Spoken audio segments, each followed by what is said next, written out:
Right after our discussion, remember the number. Let me share with you. Yes. The merits and the 1 to 10. Yeah. Mm-hmm. Yes. Actually, this one is somehow, let's see here. Let me go back here.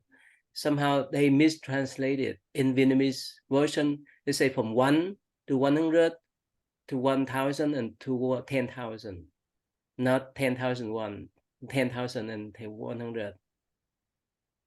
Okay. So from 100,000 and 10,000. Okay. So that's why 4 times 3 is 3 times 4 and times 100. That just mean 1,200 here. Okay. Yeah, it's not 10,100. That mistranslation right here. All right. That makes sense. Yeah. Uh, mm, mm.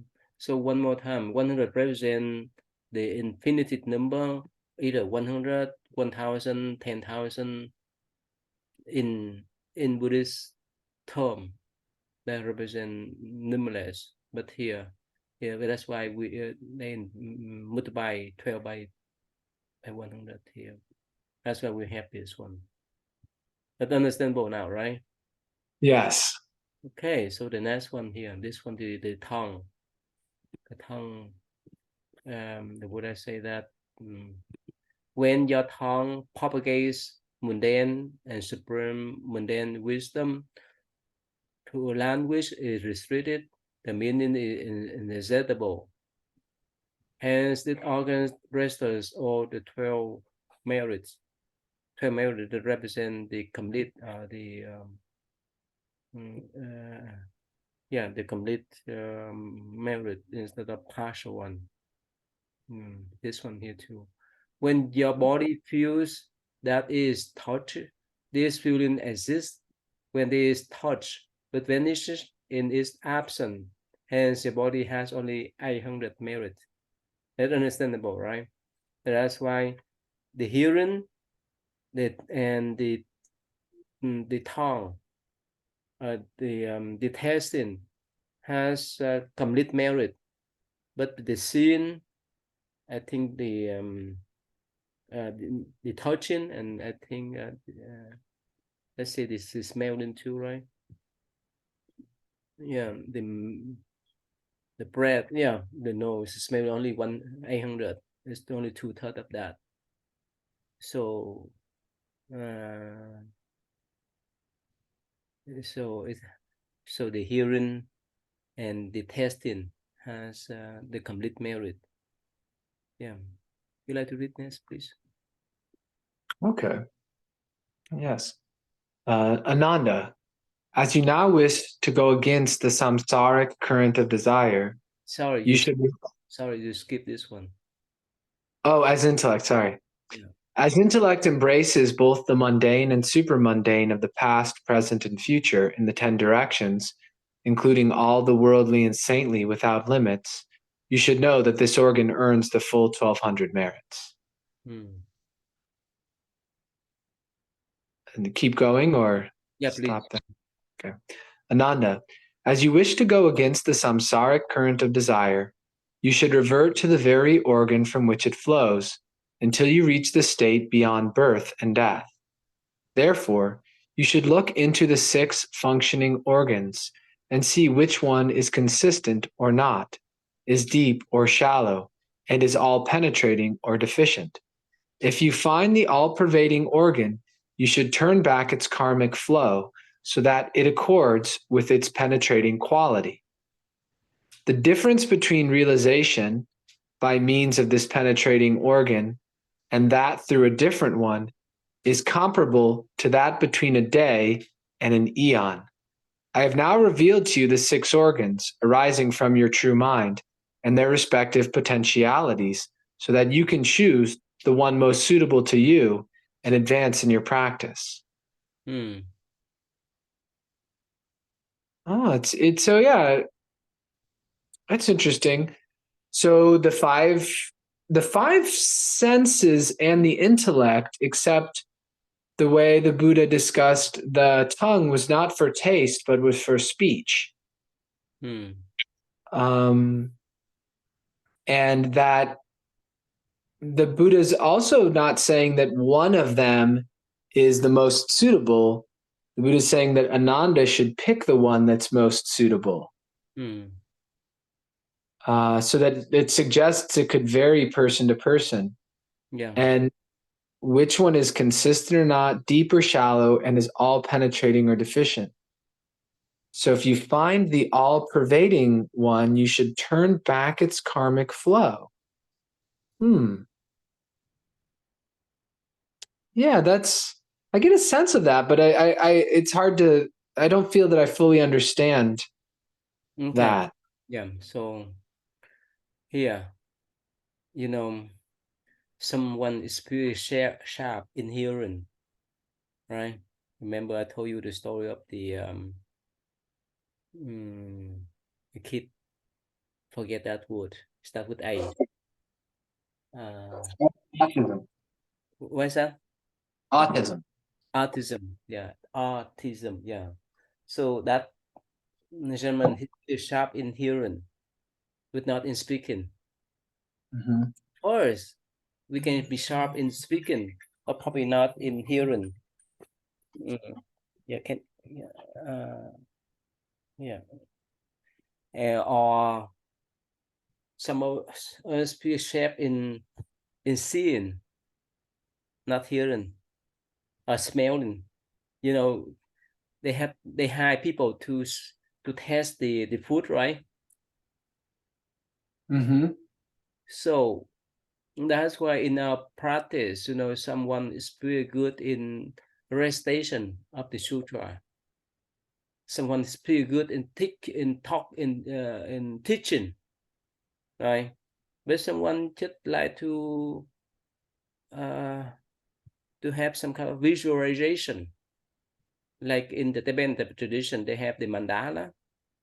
For me, I cannot visualize much. Yeah, so they specialize in that kind of practice, and some of them, they have the different kind of practice depend upon their expertise. Some of them, they really, I mean, let's say in the common sense, some of us are handyman, but not me. Some of us good with working with the brain, right? So that's why it's different. So when you talk about the system, like one more times, people hire those people to a company hire those people to test the food because they have that type of skill, and some of them really sharp in listening to music, listening to conversation, and so forth. Someone has a sharp eyes to see or to recognize things on the spot, or someone who may have the strong sensitive about the smelling. That's all. It makes sense now? Yeah. So then if we are dominant in one of those, like we have one that's dominant, it's going to be the most useful one to use. And so turning it like, what's the exact words, how it was translated? It's turn back its karmic flow. So we're like say it's listening. So we're like listening to our listening.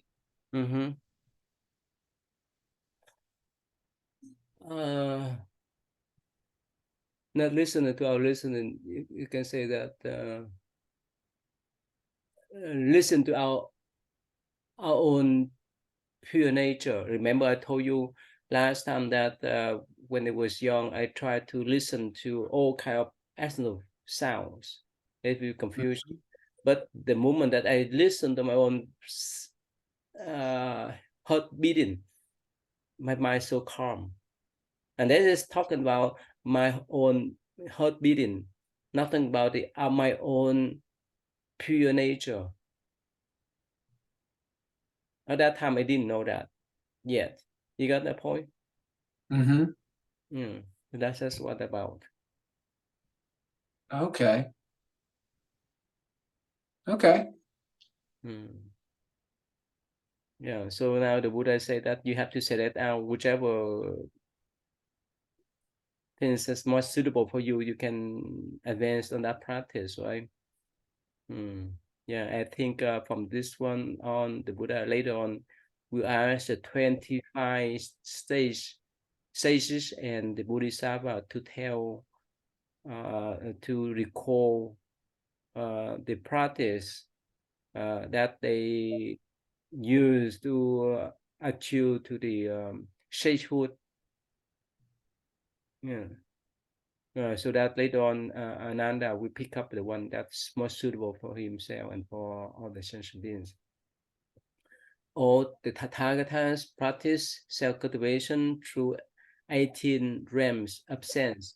You know 18 realm of sense, you know that mean? Would that be the 6 senses that were just discussed in the 3 periods of over the 3 periods of time? No. The sixth No. sense interact with the sixth sense object, like the eyes see the form, the Yeah. ear, the hearing, hear the sound, Mm-hmm. the nose smell the smell, and the tongue taste the object, it tastes the food and so forth. That's what the so sixth sense had this interact with sixth sense object, it creates sixth consciousness. That's called 18 object of meditation. Make sense now? Yes. Yes. So to them, all these 18 objects of meditation were suitable for their practice, but your quality is inferior and you are unable to use them to win supreme wisdom. This is why I now teach you to choose a suitable organs for your deep meditation.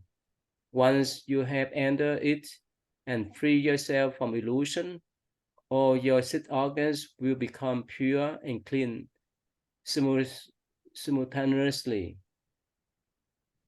So now, the Buddha say that, let me go back here.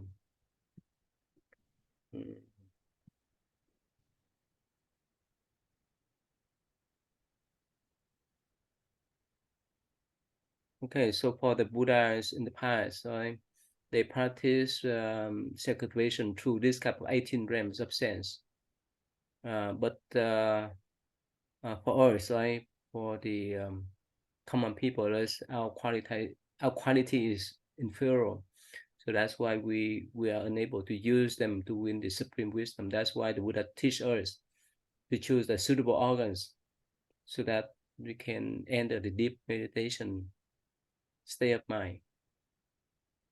And once you have entered it and free yourself from illusion, all your six organs will become pure and clean. So later on, the Buddha give explanation that it's like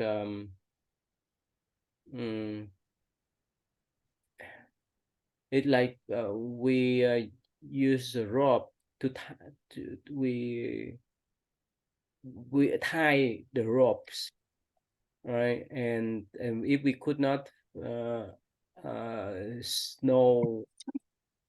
the when we tie the string of the ropes, right? And if we could not tie by where it starts with confusion, that's why we have to untie. We have to find out uh, the first part of the ropes of the rope or the string. You make sense? You understand, William? Yes. Yeah. And that was not too long ago in this. It was just maybe a few pages ago, I think. What's that? What you say? Wasn't it discussed in just a few like maybe a few pages ago here Yeah, in the suragama? Yeah. yeah.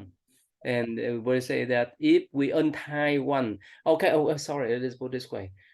So the sixth sense is like the sixth knot, right?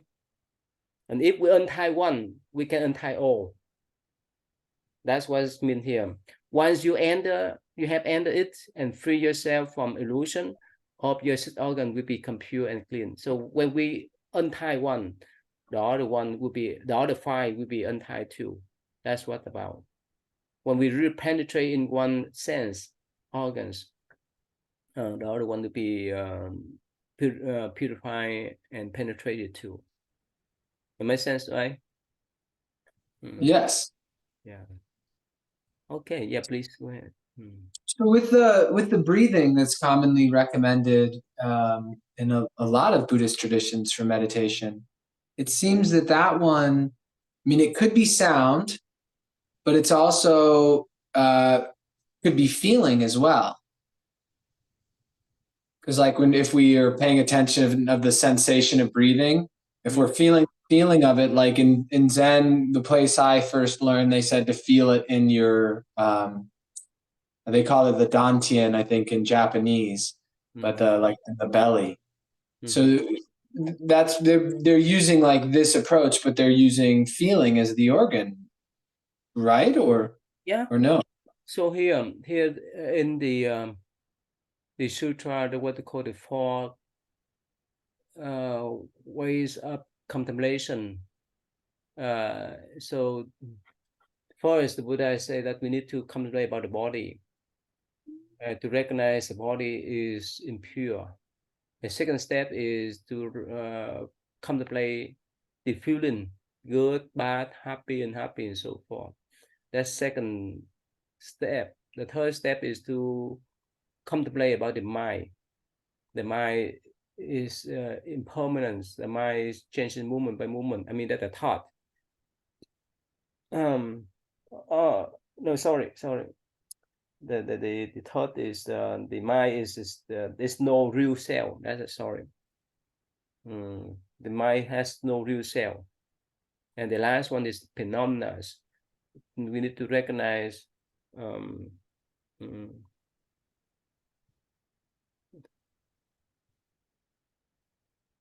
yeah, the last one, the phenomena is impermanence, things come and go. So these are the levels, especially in the Theravada tradition, they focus on. So the feeling is the second step. They put this way, in the practical sense. At first, we focus on the breath, right? The breath still connect with the body. It makes sense. We could feel the presence of the breath within our body. And if we really in tune with the breath, eventually we could have the feeling. We could recognize the feeling. Good feeling, bad feeling. And if we have that kind of training in mature way, and the next step is we recognize the thoughts. Right? The thoughts are, there's no real thought, there's no real thinking. It's what we call illusion in our mind. That's what we need to let them go. And the last one, the Buddha said that the last step is to recognize all the phenomena are impermanent. So that means there's nothing for us to cling on. There's nothing for us to attach to. So again, those are the means, those are the techniques, not the goal by themselves. The techniques for us to constrain our mind. The techniques for us to advance in to the deeper state of meditation. Like other one like Hui Nang, the sixth patriarch, he did not need to go through that kind of step. He recognized his own nature. That's all. It's so simple for them. But for us, we need to go to this kind of steps. That's why the Buddha say above, for all the Buddhas, they recognize the 18 of elements, but for us, we in inferior, we could not recognize. It makes sense now? Yes. Yeah. I'm going to switch over here to the computer. Oh, okay.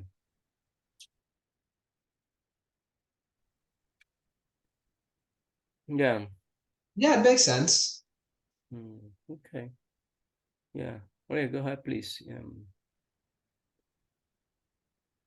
The Buddha replied, although you have realized the state of stream entry, Sotapanna, and wiped out worldly views, you are still not clear about the inner thoughts that have accumulated since the time without beginning, the elimination of which can be made only by practice and training. Still less are you clear about the inner illusions of birth, stay, change, and death, to be wiped out during the successive stages of bodhisattva development. So the Buddha is acknowledging Ananda's attainment of the stream enterer, that stage of arhatship, but says that he's not yet clear about these undistinguished thoughts that have been accumulated in his mind since time immemorial, without beginning, and that the only way to get rid of those is by training and practice. And he's saying Ananda's even less clear about these illusions regarding birth, death, change and death, birth, death, staying, and change and death. So like the illusion, my understanding, like intellectual understanding, is that it's seeing these as true things, because seeing birth is that, I was born, there has to be a self. And that for birth to matter, there has to be a preference, and that preference has to be relative to a self. If there's no self to hold a preference, birth never even gets a name, because it's not given any different weight than anything else. Yeah, that's the point. Yeah, that's why most of the awakening master, they say life is illusion, but for us life is real, right? The force is real, the car is real, the conversation is real, everything for us is real. But we don't recognize in that they come and go. That's mean they illusion.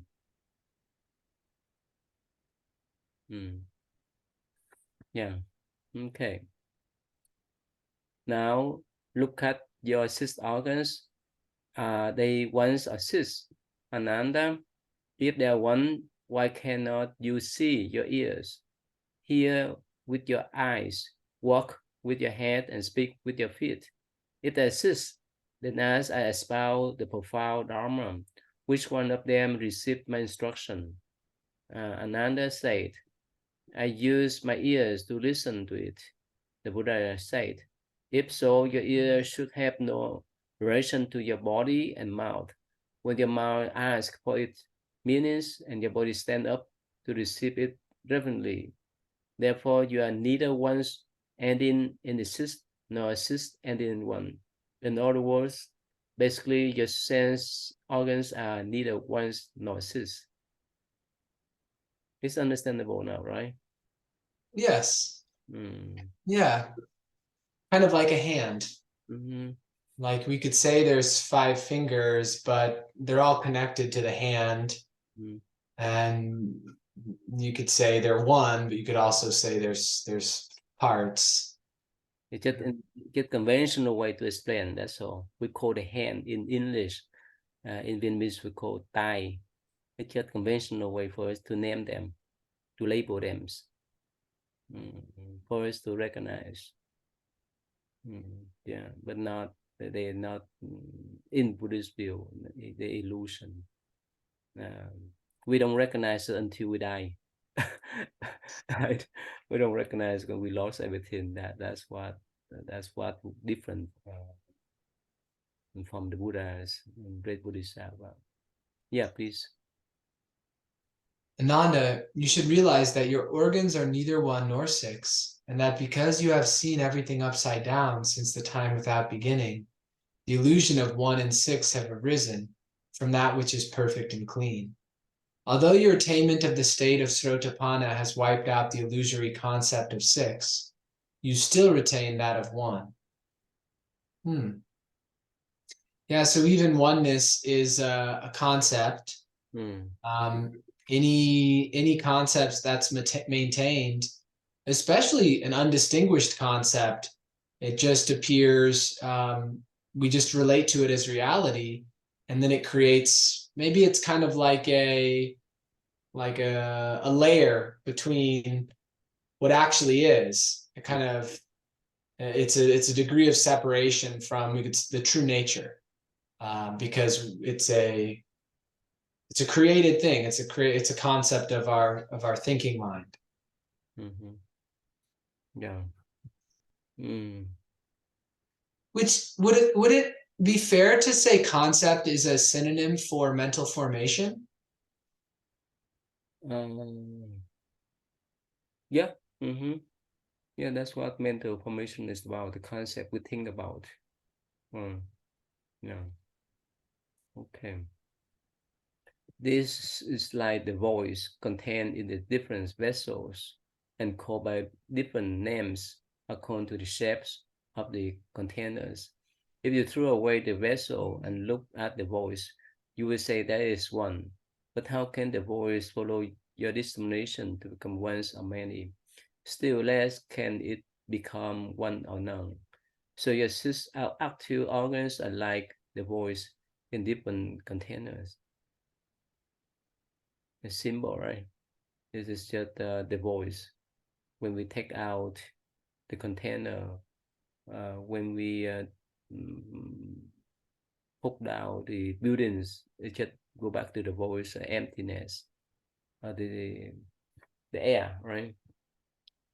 So Yeah, it's because like contemplating, looking at any of them,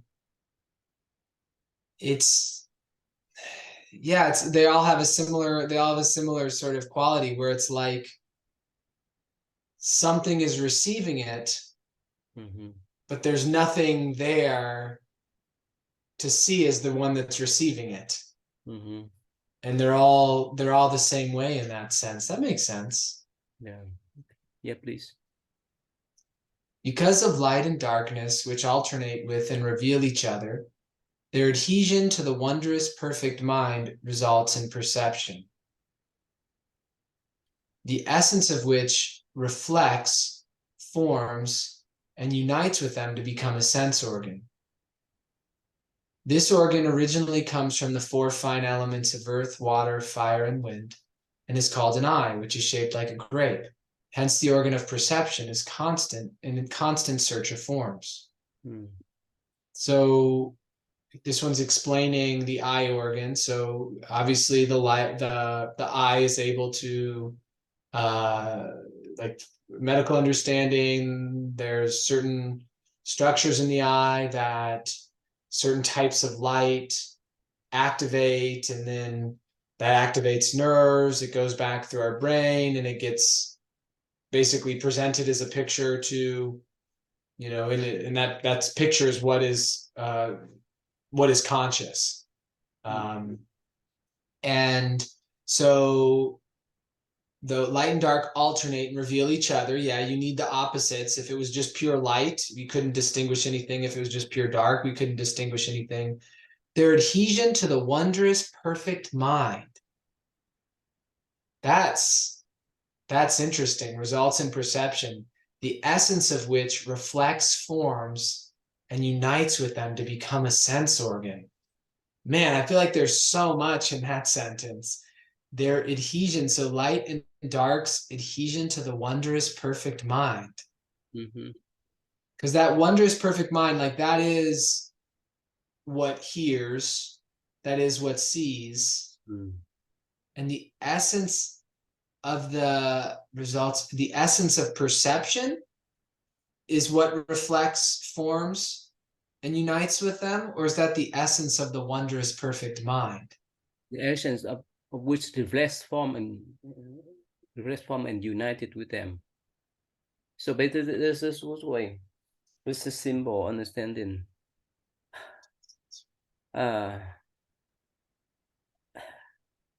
So that's why later on the Buddha provide us what they call the hidden nature or the seen nature. The hidden nature, actually through the ears, we say hidden nature. When we hear the voice, the sound, any voice, any sound. As long as we just hear that voice or that sound, that's more than enough.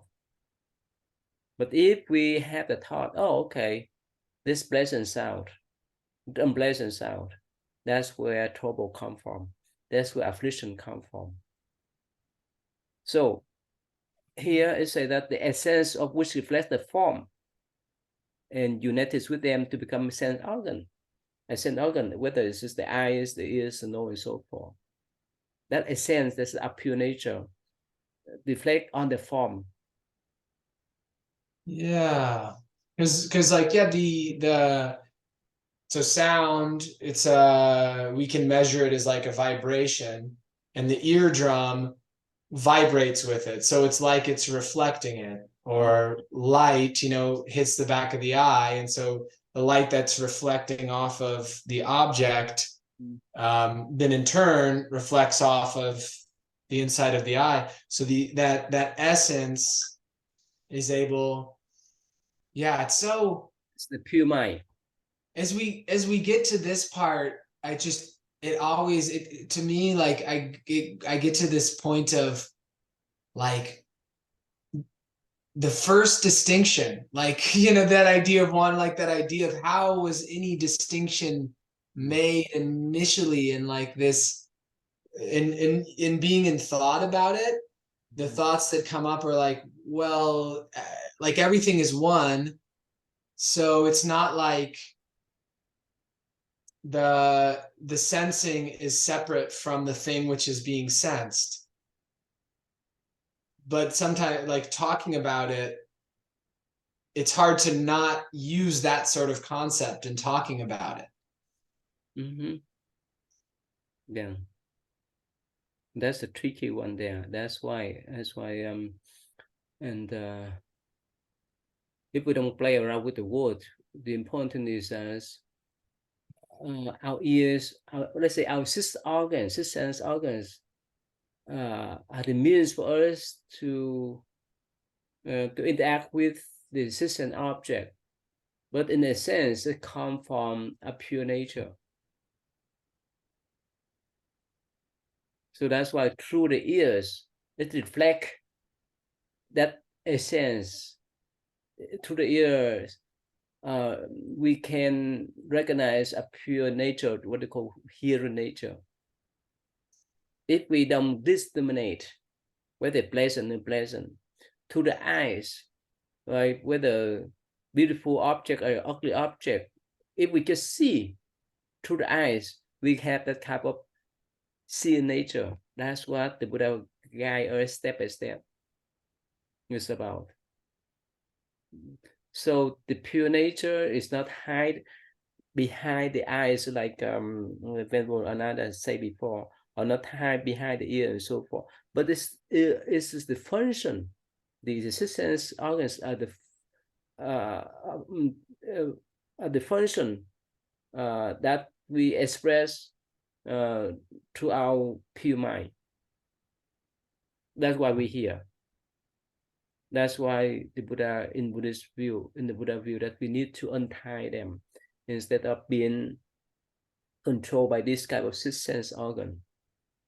Through the ears, we love to have pleasant voice, pleasant music, and that's why we attach to them.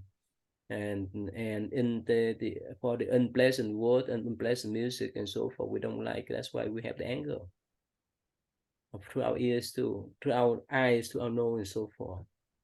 That's what the Buddha say, that he guides us to get back to our essence, back to our pure nature, instead of attaching to the sixth sense organ here.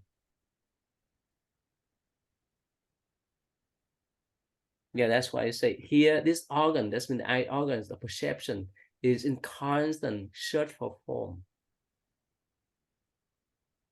That's why we attach to them in constant search for beauty form and so forth. Yeah. It makes sense now, right? Yes. Yeah. Yeah.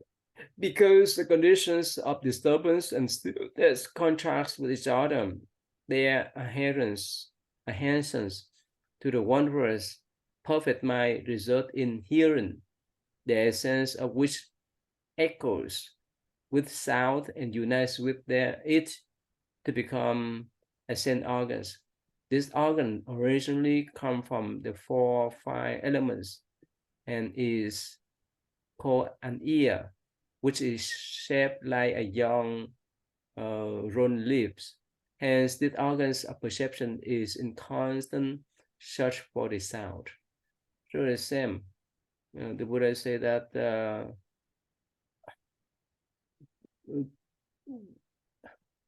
whether the eyes, the ear, and so forth, come from the 4 elements, right? When we done this body, it go back to the earth and to the water and so forth. But as much as we still here as a human, we utilize our eyes and our ears. That's why for our eyes, we constantly search for the form. For our ear, our ear organs, we constantly search for the sound. So do other organs. But they confuse us. That's why here the Buddha explains so that we could recognize that everything's come from the essence, the pure nature of our mind, that we need to go back. Yeah. Yeah. Because of the 2 alternating conditions of clearance and obstruction, their adhesion to the wondrous perfect mind results in smelling, the essence of which responds to odor and absorbs it to become a sense organ. This organ originally comes from the 4 fine elements and is called a nose, which is shaped like the claw end of a hammer. Hence, this organ of perception is in constant search of smell. Yep.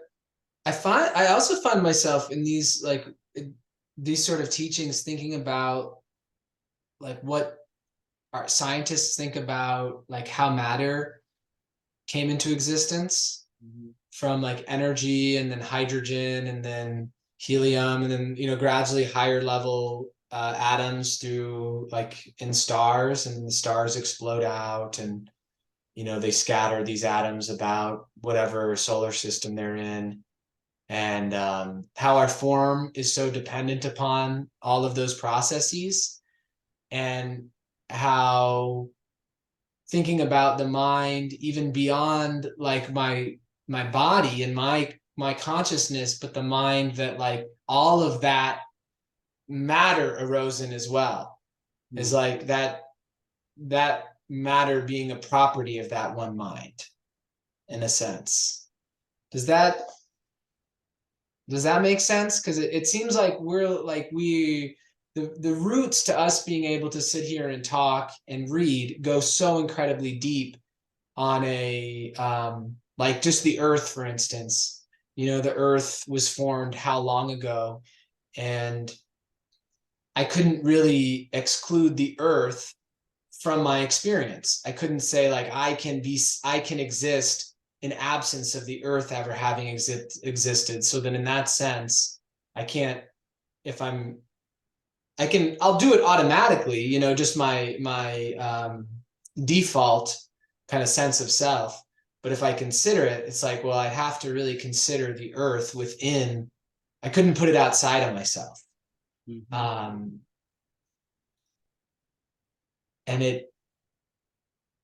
there's something really interesting there about that, like that unfolding.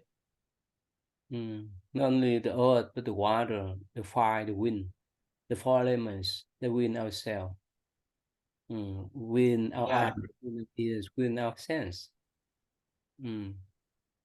Yeah.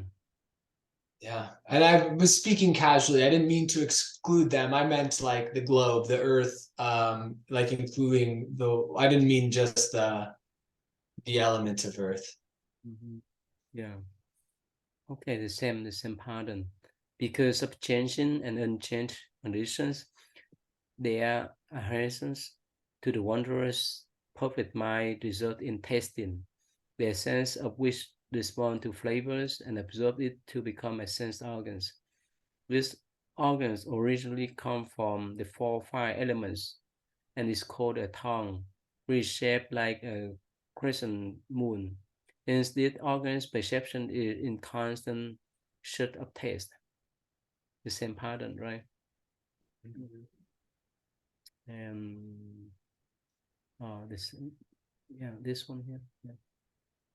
Because of the alternate conditions of contact and separation, their adhesion to the wondrous perfect mind results in feeling, the essence of which responds to touch and unites with it to become a sense organ. This organ originally comes from the four fine elements and is called a body, which is shaped like a trunk, narrow in the center. Hence, this organ of perception is in constant search of touch. And again, very similar pattern.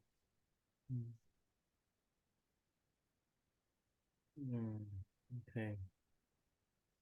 Because of the two successive states of creation and destruction, the adhesions to the wondrous perfect mind result in knowing, the essence of which clings to Dharma and unites with them to become a sense organ. This organ originally comes from the four or five elements, discord and intellect, which is like perception hidden in the dark room. Hence, this organs of perception is in constant shift of Dharma. So Dharma here is not Buddha Dharma, but all phenomena. You understand, right? Thinking. Let's talk about the thinking. Thinking, the search for all kind of forms. Yeah. Yeah, please. Thus, Ananda, these six sense organs cause the enlightened Bodhi to become subjective awareness so that it misses its essence by clinging to falseness. This is why there is no substance of seeing in the absence of both light and darkness, no substance of hearing without both stillness and disturbance, no nature of smelling in the absence of clearance and obstruction, no taste without changing and unchanged conditions, no feeling of touch beyond contact and separation, and no prop for knowing in the absence of creation and destruction. So here all of the sense organs are arising along with duality, and they depend upon these dualistic notions, and that's at the root of this subjective awareness that appears to obscure enlightenment. Yeah, did they tell you the story about, I think I told you last week, right? The monk who left the body, right? Yeah. So now we depend upon our body. That's why we could not fly, because of this five aggregates. But when our spirit get out of this body, we be free. But most of the time, because we still have the perception or the tendency of habitual patterns of thinking, attachment based on our existence, why we still alive. That's why we still want to get back to this type of realm. Until we recognize as no, that's not worthy. We can let go of all attachment of the families, of the wealth, of the status, and so forth. That's why I used to give the analogy like right now, before we didn't have any computer or cell phone when we were young, right? But now it's part of our life. If we break our cell phone or laptop, we have to find another one to use because we get used to that already. It's part of our life. That's why no matter we go, whether we go to Vietnam, Europe, if we break our computer, our laptop, or the cell phone, we find another one. So do our eye or our body. If we're done with this body, we look for another one. This is just a cycle. Yeah. Okay. So let's see here. You have not to follow the states of stillness and disturbance, of contact and separation, of changing and unchanged condition, of clearness and obstruction, of duration and destruction, and of light and darkness.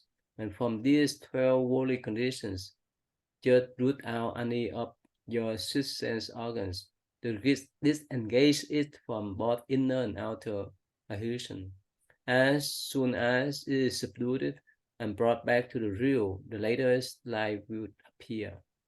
When the bright nature manifests, the other five adherents will be completely rooted out, and you'll be free from wrong view created by the sense data. So this is important, is as much as we get out of the attachment to duality, right? Stillness, disturbance, contact, and separation, and so forth. That's the time that we can get back to a pure nature. So when a bright nature manifests, so they would not bother us anymore. We root out the other sense, and you'll be free from wrong view. So basically, if we just stay, let's say we just stay with hearing nature, right? We don't chase after whether it's pleasant and unpleasant sound.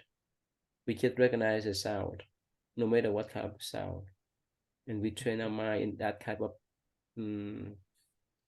pure way, right? We would not disturbed by those type of discrimination, pleasant and unpleasant. So when we focus on that type of hearing, the other five sense follow us too. So say when we untie one, we can untie all five. Yeah, it's understandable, right? Mm-hmm. Please go ahead. This light does not follow the sense organs, but manifests through them, and so all the six organs function through each other.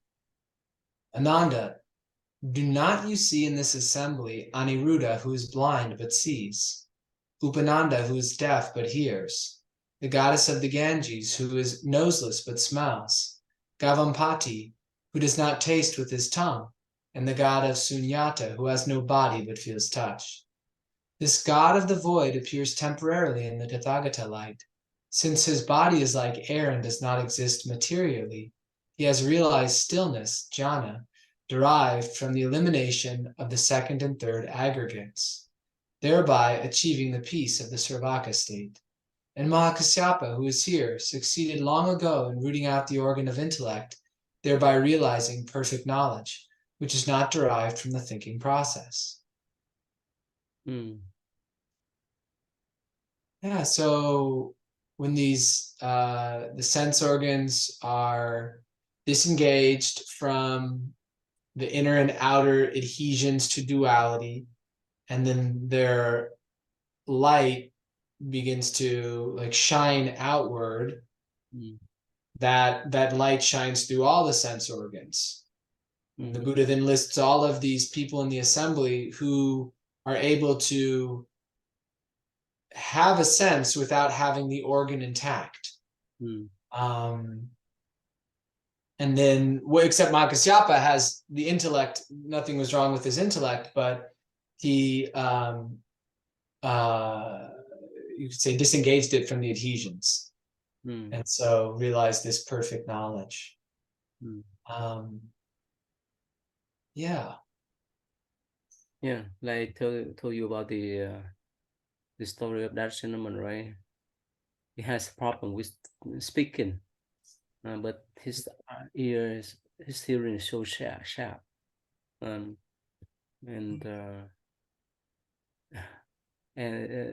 it said that it's like we have windows and door. If one door is broken, we can use another door, use another windows. That's in the common sense, in the conventional way. But here, would I say that's uh, those see nature, hear nature, and so forth go beyond the six sense organs. So, oh, I don't know whether I told you the one story. One gentleman, he came here. He said that nirvana is through the thinking. Only when we think, we can see nirvana. It's opposite from here, no way. Yeah. The more we think, the more crazy we are. That's Yeah. that the imagination, right? Yeah, that's what they mess up. Only Yeah. if we let go of those thinking, our mind more pure. And I have the session with Dr. William Michael about the seeking of not seeking, in the sense that let's say why we are driving, and if we think that, oh, I'm driving, it makes us nervous. Make sense? But if we just go with the flow, we know we are driving. That's more than enough. And that's why in Buddhist view, it say that if we use our mind, our thought to think about the pure nature, that's where confusion come about. That's where affliction come about. That's why in this passage, I think we read before too. This one man, right? He see his face in the mirror, and when he walk away, and he carry his head and say, "Oh, I lost my head." He head and run around and say, "Oh, I lost my head." So to our mind, we still have that kind of pure nature, but we say, "Oh, I'm looking for that pure nature." That great confusion. That's great the affliction there. Yeah. Okay. Oh wow. Ananda, if all your sense organs are rooted out, your inner light will appear. All transient sense data, as well as the changing condition of material worlds, will vanish, like the eye smells but boiling water. You realize the Supreme Buddha instantly. Ananda, if a man who sees with his eyes suddenly close them, darkness will appear before him, strewn of his six sense organs, including his head and feet. If he then fills his body with his hand, he will discern his head and feet, all although he does not see them. This shows that his knowing is the same whether he sees something in the light or nothing in the darkness. Thus, which does not rely on the light, the manifest is not affected by the darkness. After all, organs and sense data have vanished. Why cannot you realize the perfect and absolute enlightened body? So that's what we talk about, right? We have the kind of knowing, whether we have the eyes, whether we have the ears, whether we have the nose. That's why the Buddha mentioned the arhat, the people, let's say Anuruddha, he blind, but he could see. Not through his eyes, his flesh eye, but he could see through his psychic eyes. Another one, this was deaf, but they could hear, but not through the ear, right? But through the hear nature. But for us,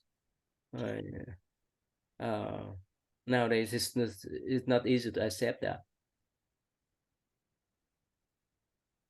For common people, it's not easy to accept that, right? Yeah, I mean, I can imagine it. I can get a sense, of that. I mean, there's people who, like common people who learn. I saw a video of a young girl where she was blind and she's on a basketball. She wasn't on the team, but like during halftime or something in the gym, they let her shoot, and the coach just hit the basketball goal with a stick, basketball net, so she could sense where it was spatially, and she was able to shoot the ball into it. So it's different than using a spiritual eye, but I think it's like a little step towards being able to understand that, there's other things are possible and that we maybe haven't experienced. Yeah, yeah, we can use that type of analogy, like you say, right? or the common people who are blind, they can use a cane, right? They use the cane or the cane to walk around. So when they hit the object, they know there's obstruction there. They need to walk in a different way. That's what the Buddha says, knowing them, the know nature there, whether it's we're blind, whether we're dead or whichever. Okay, wow, it's a lot. Well, yeah, please go ahead. Ananda said, World honored one, as the Buddha has said, the causal ground used as the point of departure in quest of reality should be compatible with the fruit ground. World honored one, though realization of the fruit ground is called by 7 different names, Bodhi, Nirvana, the absolute Buddha nature, immaculate knowledge, Amala Vijnana, immaterial Tathagata store, the great mirror wisdom. It is pure, clean, and perfect, and its substance does not change, like the royal diamond, which is permanent and indestructible. Now, the faculties of seeing and hearing have no independent nature in the absence of brightness and darkness, stillness and motion, and clearance and obstruction, and are like the thinking mind, which ceases to exist in the absence of sense data. How can they be used as the point of departure and search for the Tathagata's 7 permanent fruits? World honored one, seeing ceases to exist in the absence of light and darkness, like the thinking mind, which comes to an end when there are no external phenomena. As I look into all of this, I search in vain for my mind and its objects. What then should I set up as the cause in my quest of supreme Bodhi? Does the Tathagata's previous teaching on the nature of seeing, which is profound, pure, perfect, and permanent, contradict your true words and become sophistry as well? Will you please be compassionate enough to clear away my delusion and perplexity? Wow, that's long. Yeah. So the Buddha was saying to choose one of the 6 sense organs that was most all penetrating, that Ananda could use to then disengage it from duality, and then that could purify all the sense organs. But Ananda is thinking about it, and he's thinking, well, you said that the sense organs don't have any independent existence outside of the dualistic things that they detect. When light and darkness aren't present, then you don't have vision. When there are no dharmas, then the thinking ceases, and that's true of any other sense organ. So he's saying, well, if it has no true independent existence, how can that be something that can lead to the enlightened state? Because the Buddha earlier talked about the ground, the ground and the fruit. So, and then he calls, Ananda also refers back to earlier in the sutra, we were talking about the seeing nature, saying that the essence of seeing or hearing or any of the senses is like it's similar to the true nature. And it's like a second, I recall him describing it like a second moon, like not the reflection of the moon. And so Ananda is still trying to understand all of this. So he's still really thinking about it. And he has some doubt. So maybe this is kind of the thing where like the Buddha is pointing at something, but because like a lot of us, Ananda still is really maybe looking at the finger more and like thinking about it, and but it's good for us because then we can, like, probably a lot of us would think that in the same situation if we wouldn't even be there and that sort of thing. So it'll be interesting to see how the Buddha responds to this. The basic thing is that because whichever thing the Buddha explained, Ananda, he used his analytical thinking. That's the problem. So whichever thing we do, we use our analytical thinking. That's why, I like to decide the mantra, because it's the word pattern. The mantra has, let's say, one word, like has several meanings, but they don't translate that word alone, because if they translate one, they lost others. So that's why when we decide the mantra, we decide whether it's the sound, similar sound in the Sanskrit or Chinese, it doesn't matter. But we focus on that kind of sound instead of analyze, oh, this is the meaning. For example, let's say while you memorize Lotus Sutra verse by verse, you may analyze, okay, this verse is about. So it's easy for you to remember. But when we decide the mantra, it reverses the pattern. It carries the meanings, but we don't think much about the meaning. That's why we reverse that. Because most of the time, or all the times, we have the habitual pattern of analyzing, of thinking. Let's say if I hold a hair pen up, right? Okay, you can say, okay, this is black and white and has some color, has some wood in there.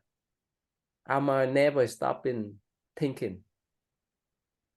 That's the problem there. That's the problem of Ananda. Whenever Buddha say about pure mind and so forth, it should still have that kind of under thinking. That's the problem. So his dominant sense organ would be the intellect then. Yeah. That would be what he'd need to. There's no way for him or even for us to recognize a pure mind, because we use that kind of analytical thinking, that cover up or that block our pure mind already. We get used of that. That's how our habit. That's why we need to let go of breath, let go of thought, let go of our thinking by following the breath, by following the sound and so forth. Okay, so we can stop here today. All right.